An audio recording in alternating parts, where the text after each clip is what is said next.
Napatitig si Sofia sa lumang picture na hawak niya. Mabilis ang tibok ng kanyang puso. Sa picture ay isang batang bersyon ng kanyang ama, na nakatayo sa tabi ng ama ni Alexander na si Robert Reyes. Nagngitian sila sa labas ng isang lumang gusali ng kumpanya. Ngunit ang pinaka-nagulat ni Sofia ay ang petsang nakasulat sa likod ng picture. Kinuha ito ilang araw bago nawalan ng trabaho ang kanyang ama. Sa ibaba ng picture ay isang maikling mensahe. Tanungin mo si Alexander kung ano talaga ang nangyari noong araw na iyon. Nalito si Sofia. Sino ang nagpadala nito? At bakit nila sinusubukang ibalik ang nakaraan?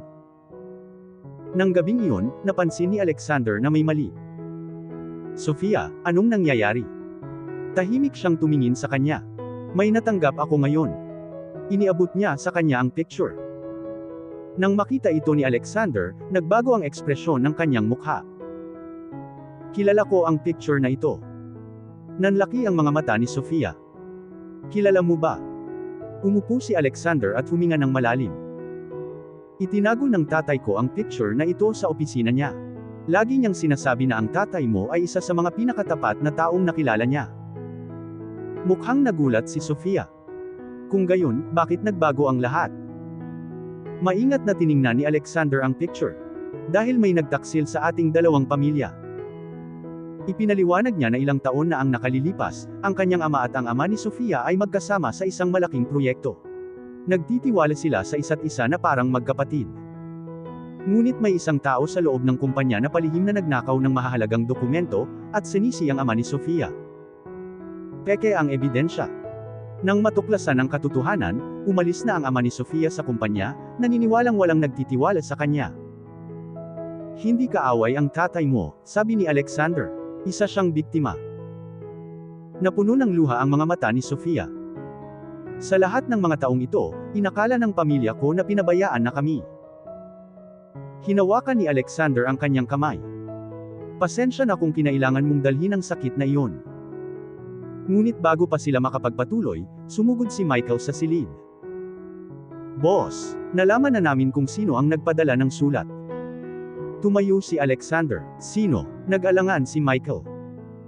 Si Julian Black. Kinabahan si Sofia. Bakit niya gagawin ito? Iniabot ni Michael sa kanila ang isa pang file. Sa loob ay may mga dokumentong nagpapatunay na si Julian ang taong responsable sa dating pagtataksil. Sinira niya ang parehong pamilya, dahil gusto niyang kontrolin ang kumpanya. Naikuyom ni Alexander ang kanyang kamao. Sinira niya ang tiwala ng aking ama, at ang buhay ng iyong pamilya para lamang makakuha ng kapangyarihan.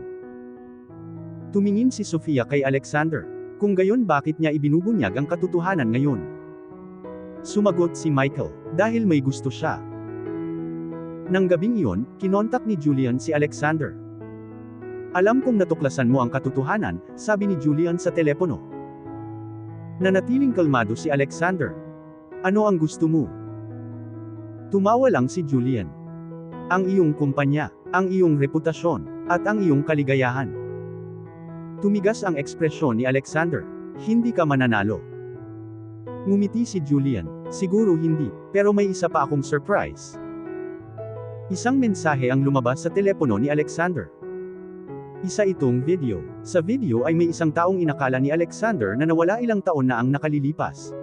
Isang taong konektado sa dating kumpanya ng kanyang ama. Isang taong nakakaalam ng buong katotohanan. Tumingin si Sofia kay Alexander. Sino iyon? Bumulong si Alexander. Ang dating kasosyo sa negosyo ng aking ama. Ang taong sa wakas ay makapagbubunyag ng lahat. Ngunit ang katotohanan ay maaaring may kapalit. Dahil minsan, ang pagtuklas ng nakaraan ay maaaring sumira sa hinaharap. Tahimik na nakatayo sina Alexander at Sofia, habang nagsisimulang mag-play ang video. Lumabas sa screen si Mr. Benjamin Cruz, ang dating kasosyo sa negosyo ng ama ni Alexander. Nagkulay puti na ang kanyang buhok dahil sa edad, ngunit nanatili ang kanyang boses. Kung pinapanood mo ito, sabi ni Benjamin, nangangahulugan ito na hindi na maitatago ang katotohanan. Nakinig ng mabuti sina Alexander at Sofia. Ilang taon na ang nakalilipas, palihim na ninakaw ni Julian Black ang mga confidential documents ng kumpanya, at ibinunyag ang ama ni Sofia. Gusto ni Robert Reyes na linisin ang kanyang pangalan, ngunit bago niya mailantad si Julian, nagkasakit ito ng malubha. Hindi natapos ang investigasyon, at dalawang inusenteng pamilya ang nagdusa dahil sa kasakiman ng isang lalaki. Pinahid ni Sofia ang kanyang mga luha. "So, ang aking ama ay inosente sa lahat ng panahon." Tumango si Benjamin sa recording. "Isa siya sa mga pinakamatapat na empleyado na nagkaroon kami."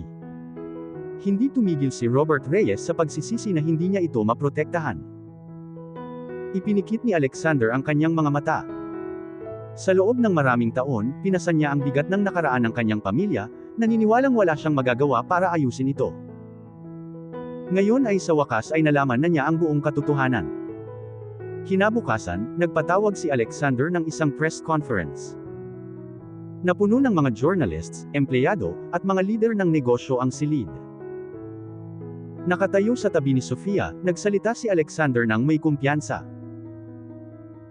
"Ang araw na ito ay hindi tungkol sa pagprotekta sa reputasyon ng aking kumpanya. Ito ay tungkol sa pagwawasto ng isang pagkakamali, na nangyari maraming taon na ang nakalilipas." Publicly niyang nilinis ang pangalan ng ama ni Sofia, at inanunsyo na itatatag ng Reyes International Group ang Martinez Family Scholarship, na magbibigay ng mga pagkakataong pang-edukasyon para sa mga masisipag na estudyante, mula sa mga pamilyang nahaharap sa mga kahirapan sa financial. Nagpalakpakan ang mga tagapakinig. Tiningnan ni Sofia si Alexander ng may luha ng kagalakan. "Hindi mo kailangang gawin ito," ngumiti si Alexander. "Siguro hindi ako ang may pananagutan sa nakaraan, ngunit responsable ako sa pagpapabuti ng hinaharap."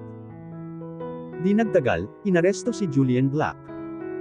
Dahil sa testimonya ni Benjamin at sa mga bagong natuklasang ebidensya, napatunayang nagkasala siya ng mga korte sa pandaraya, pagsasabwatan, at iba pang mga krimen. Sa wakas ay natapos na ang mga taon ng kasinungalingan. Unti-unting bumalik ang kapayapaan.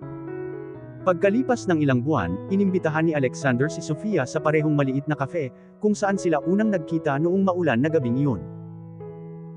Nakilala agad sila ng may-ari. "The usual?" tanong niya nang nakangiti. Tumawa si Sofia. "2 tasa ng kape, please." Habang unti-unting bumubuhos ang ulan sa labas, dumukot si Alexander sa kanyang bulsa. Sa pagkakataong ito na ang parehong velvet box na hindi niya kailanman nabuksan ng maayos. Lumuhod siya sa harap ni Sofia. "Sofia Martinez." Ngumiti siya habang umiiyak.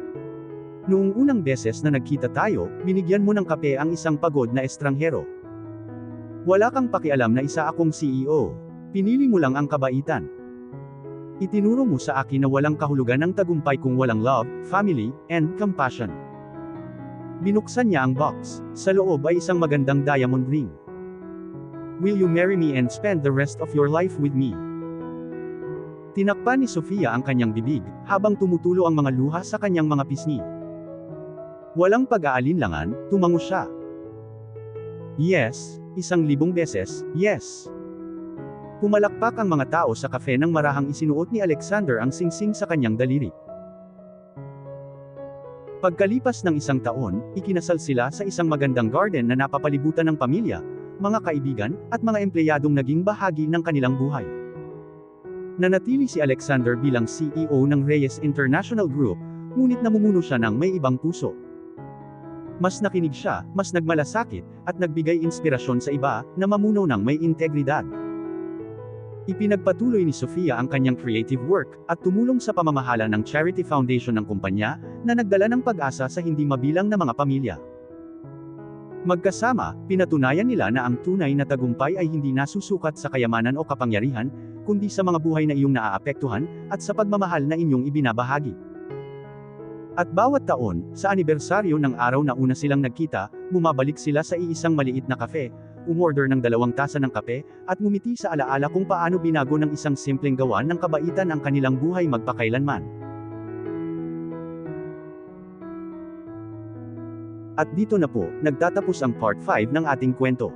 Sabay-sabay po nating abangan ang susunod na kabanata. Maraming salamat po. God bless and stay safe.